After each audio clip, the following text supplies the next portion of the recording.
বিসমিল্লাহির রহমানির রহিম।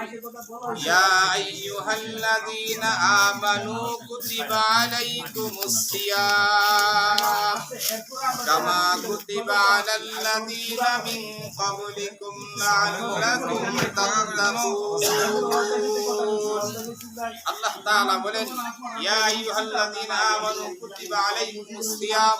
আল্লাহ বলেন, হে ঈমানদারগণ, আমি তোমাদের উপর রোজাকে ফরজ করে দিয়েছি। শুধু তোমাদের উপর রোজা ফরজ করি নাই, বরঞ্চ তোমাদের পূর্ববর্তী যারা ছিল তাদের উপর রোজা ফরজ করেছি। বলুন সুবহানাল্লাহ। হাদিস শরীফ আল্লাহ রাসূল সাল্লাল্লাহু আলাইহি ওয়াসাল্লাম বলেন, মান সামা রমাদানা ঈমানান ওয়া ইহতিসাবান গুফিরা লাহু মা তাকদ্দামা মিন যানবি। রাসূল কারীম সাল্লাল্লাহু আলাইহি ওয়াসাল্লাম বলেন, যে ব্যক্তি ঈমানের সাথে সওয়াবের আশায় মাহে রমজানের রোজা রাখবে, আল্লাহ পাক তার জিন্দেগীর গুনাহগুলি মাফ করে দিবেন। সুবহানাল্লাহ। আমরা অবশ্যই ঈমানের সাথে সওয়াবের আশায় রোজা রাখছি, ঠিক কিনা বলেন? আল্লাহ যেন আমাদের জিন্দেগীর গুনাহগুলি মাফ করে। সূরা আমিন। আমিন। হাদিস শরীফে আছে, মান কামা রমাদানা ঈমানান ওয়া ইহতিসাবান গুফিরা লাহু মা তাকদ্দামা মিন যানবি। রাসূল বলেন, যে ব্যক্তি ঈমানের সাথে সওয়াবের আশায় রাত্র জাগরণ করবে, তারাবির নামাজ আদায় করবে, আল্লাহ পাক তারও জিন্দেগীর গুনাহগুলি মাফ করে দিবেন। সুবহানাল্লাহ। এরপরে আল্লাহ রাসূল বলেন, মান সামা লাইলাতুল কদরি ঈমানান ওয়া ইহতিসাবান গুফিরা লাহু মা তাকদ্দামা মিন যানবি।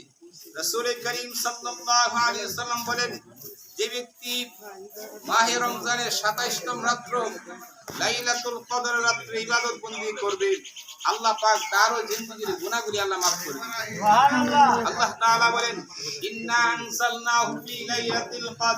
আমি লাইলাতুল কদর রাতে কুরআন নাযিল করছি। সুবহানাল্লাহ। ওয়া মা আদরাকা মা লাইলাতুল কদর। এই নবী আপনি বলেন, জানেন নি লাইলাতুল কদরটা কি? তখন আল্লাহ নিজেই বলেন, লাইলাতুল কদরি খায়রুম মিন আলফি শাহর। জোরে বলুন সুবহানাল্লাহ।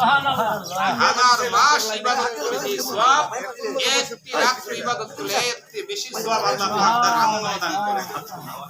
মোহতারাম হাজিরিন, আল্লাহ তাআলা আমাদেরকে দীর্ঘ একটি মাস আল্লাহর ইবাদত বন্দেগীতে আমরা কাটাইতে পারছি, এজন্য সকলে আলহামদুলিল্লাহ। আলহামদুলিল্লাহ। শুধু তাই নয় মুসলমান, এই মাসটা বড় একটি দামি মাস আমাদের মাঝ থেকে চলে গেছে। এতদিন আল্লাহ রাসূল সাল্লাল্লাহু আলাইহি ওয়াসাল্লাম বলেন, যখন মাহে রমজান উপস্থিত হলো, আল্লাহ তাআলা আসমানের দরজা সমূহ খুলে দিলেন। সুবহানাল্লাহ।